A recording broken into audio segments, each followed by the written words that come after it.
आपको एक कन्यादान गीत सुनाती हूँ।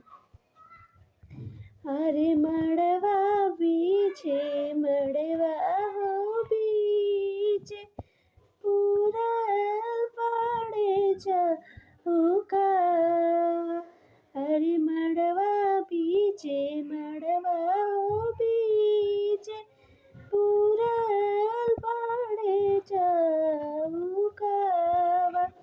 अरे बैठेली सुंदर हो बेटी आंगना बीचे चौका।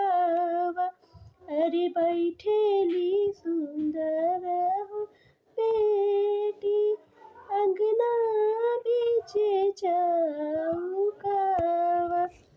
अरे बैठना दुलारी हो बेटी मड़वा बीचे चौका।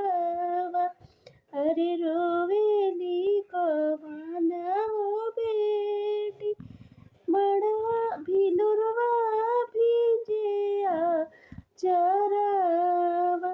अरे रोवेली कवन हो बेटी भिलुरवा भीजे चरावा।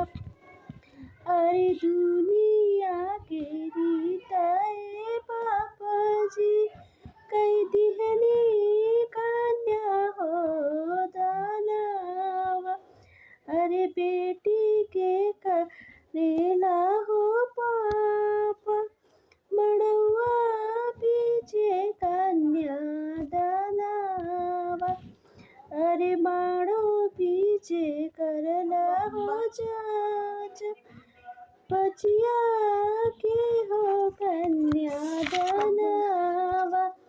अरे माड़ो बीचे पूरा बाड़े चौका।